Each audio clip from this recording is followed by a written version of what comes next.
everyone who has, spoken and given a lecture until now has made it very clear when they are trying their best to be objective and when they are being subjective. And that is something, it sounds very dramatic and so on, but that is something we need in our world.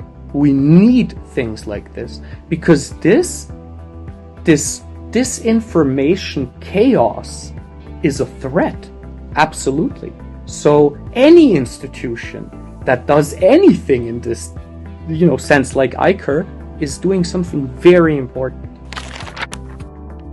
Even when they started, it was very clear that there were not enough academic intelligence exchange modes and venues. And ICEUR has been one of those between, so to say, former Soviet Union, states after the Soviet Union, the whole package, and of course with Europe.